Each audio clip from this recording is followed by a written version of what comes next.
Hello everyone, welcome to my class with SA Aino. Our topic for today is sound eh, eh, eh. First, our learning objectives. Number one, by the end of this lesson, learners should be able to describe sound eh.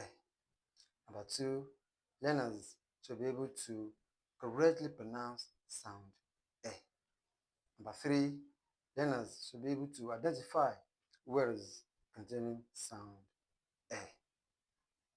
Once again, this sound is pronounced as eh, eh, eh, and it is described as mid-front short vowel sound. Mid-front short vowel sound. Okay, so the spelling symbols representing this sound are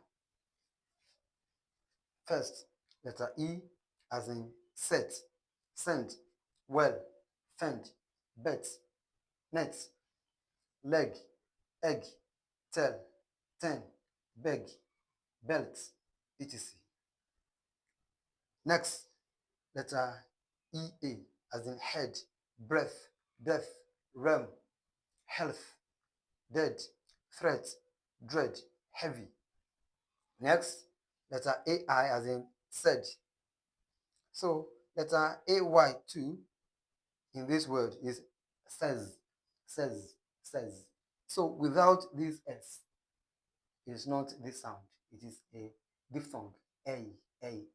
Even the S, okay, changes to Z. It will be pronounced as Z or letter Z. Don't forget the pronunciation of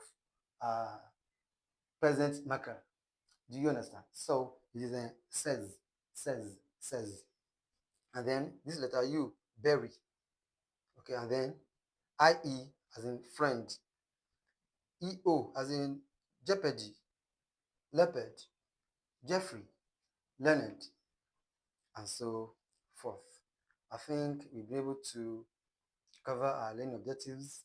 We've described the sound, we've correctly pronounced the sound, and of course, we've also identified words containing this sound. So with this, I hope you found today's class informative and have learned something valuable. Okay, don't forget to follow me, like all my videos, comment and share. Thanks and God bless you. Bye.